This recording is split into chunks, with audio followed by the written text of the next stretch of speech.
రసజ్ఞులైన సాహితీ మిత్రులందరికీ విభాషన్ రాజేశ్వరరావు నమస్కారం. సంస్కృతాంధ్రాలలో మహాపండితుడైన శ్రీ మాడభూషి వెంకటాచార్యుల వారు ఓ శాస్త్రి గారి ప్రతిభను పరీక్షింపదలచి చింతకాయ కరేకాయ బీరకాయ తమారికే ఉచ్చింతకాయ వాక్కాయ సాధకాయ తమాంజలిం అని ఒక శ్లోకం వ్రాసి శిష్యునికిచ్చి, నీవు శాస్త్రి గారి వద్దకు వెళ్ళి దీని అర్థం కనుక్కునిరా అని పంపించారట. అంతటి శాస్త్రి గారు దానికి అర్థం చెప్పడమే కాకుండా ఇంకో 2 గడ్డు శ్లోకాలు రాసి ఆచార్యుల వారికి పంపించి వారిని నిరుత్తరులుగా చేశారట. అలా శ్రీ మాడభూషి వెంకటాచార్యులు వంటి మహాపండితుని ప్రశంసలు పొందిన ఆ శాస్త్రి గారే సుప్రసిద్ధ సంస్కృతాంధ్ర కవి, నాటక రచయిత, ప్రథమ స్వతంత్ర తెలుగు నాటకం మంజరీ మధుకురీము రచయిత అయినటువంటి శ్రీ కోరాడ రామచంద్ర శాస్త్రి గారు. శ్రీ రామచంద్ర శాస్త్రి గారు 1815 అక్టోబర్ 12వ తేదీన అమలాపురం తాలూకా కేసనకూరు గ్రామంలో శ్రీమతి సుబ్బమాంబ, శ్రీ లక్ష్మణ శాస్త్రి పుణ్య దంపతులకు జన్మించారు. కేసనకూరు గ్రామంలోనే తన మాతామహుడి ఎంట పెరిగి 12వ ఏటనే తన తండ్రి వద్ద శ్రీరామ మంత్రం ఉపదేశం పొంది ఎంతో ఆసక్తితో జపించేవారట. మాతామహుని వద్ద రఘువంశం చదువుకున్నారు. దగ్గర గ్రామమైన నడవపల్లి వెళ్ళి సోమయాజుల సూరన్న గారి వద్ద కొంతకాలం విద్యను అభ్యసించారు.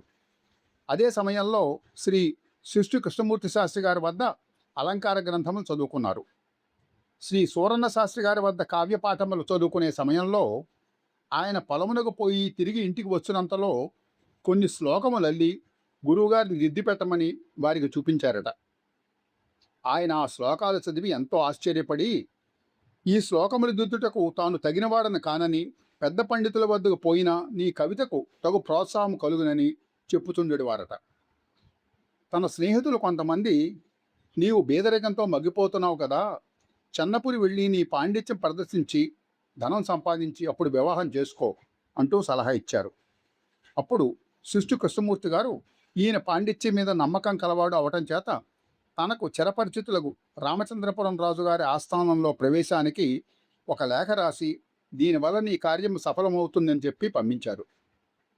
అయితే ఆ రాజ్యంలో క్షామ పరిస్థితులు అప్పట్లో నెలకొని ఉండటం వల్ల 2 నెలల కంటే తాము ఎక్కువ పోషించలేమని చెప్పారు ఆ రాజుగారు.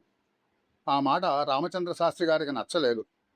మద్రాసు వెళ్ళి ఏదో ఉద్యోగం సంపాదిద్దామని ముందుకు ప్రయాణం సాగించారు.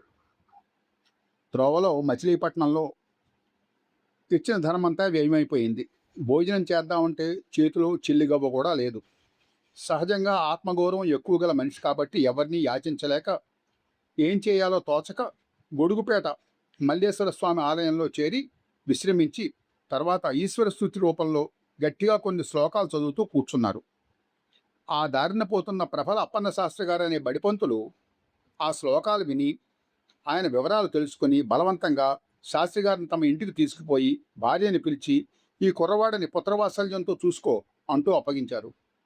అక్కడే ఉండి ఇంగువ రామస్వామి శాస్త్రి గారి వద్ద మంత్రశాస్త్రం అభ్యసించారు. వారి ప్రోద్బలంతో మద్రాసు ప్రయాణం విరమించుకున్నారు. తరువాత భట్యం అద్వైత పరబ్రహ్మశాస్త్రి గారు ఈయన పాండిత్యానికి మెచ్చి వివాహం నిమిత్తం 100 రూపాయలు ఇచ్చారట. ఆ ధనంతో ఈయన తిరిగి కేసనకూరు వచ్చేస్తూ ఉండగా దారిలో అమలాపురంలో గొడవర్తి నాగేశ్వరావధానుల గారు ఈయన ప్రఖ్యాతి విని తన కూతుర్నిచ్చి పెళ్లి చేస్తానని చెప్పారు. తల్లిదండ్రుల అనుమతి కోసం నడవపల్లి వచ్చేశారట. శాస్త్రి గారి గ్రామమున చేరిన వార్త విని ఆప్తులు ఎంతో ఆనందించారు. కానీ అసూయాపరులైన కొంతమంది ఈయన స్నానానికి పోతూ ఉంటే అడ్డం వచ్చి, నీవు కవిత్వం చెప్తావుట కదా, అవధానం చేయగలవా అంటూ ప్రశ్నించారు. చేస్తాను, భోజనానంతరం కూర్చుందాం అంటే, కాదు ఇప్పుడే నిల్చున్న పూటనే అవధానం చేయాలి అంటూ ఛాలెంజ్ విసిరి అప్పటికప్పుడు ఊళ్ళో ఉన్న 67 మందిని ఘంటములు తాటాకు పత్రాలతో రప్పించారట.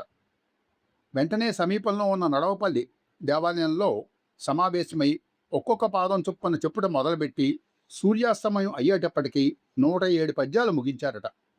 ఆశ్చర్యపోవడం అసూయాపరుల వంతయింది. కొంతమంది కలిసి 40 రూపాయలు అప్పటికప్పుడు వసూలు చేసి ఆయనకిచ్చారట. వివాహం అయిన తర్వాత సంపాదనార్థం గోల్కొండ సంస్థానానికి వెళ్లాలని తలచి మరలా బందర్ మీదుగా వెడుతూ ఉంటే అక్కడ నోబెల్ పాఠశాల పండితులుగా ఉన్న పసుమర్తి ఉమామహేశ్వర శాస్త్రి గారు ఆయనను ఆపి, నోబిల్దర్ గారు తీసుకుపోయి నెలకు 7 రూపాయల జీతం మీద ఉపాధ్యాయులుగా ఉద్యోగం వేయించారు. అది మొదలు ఆ పాఠశాలలో అందరి అధికారుల మన్ననలు పొందుతూ ఆత్మగౌరవం నిలుపుకుంటూ పనిచేసి 43 సంవత్సరాల తర్వాత పదవీ విరమణ చేశారు కోరాడవారు. అధ్యాపక వృత్తి చేసుకుంటూనే 30కి పైగా సంస్కృత ఆంధ్ర గ్రంథాలు రచించారు.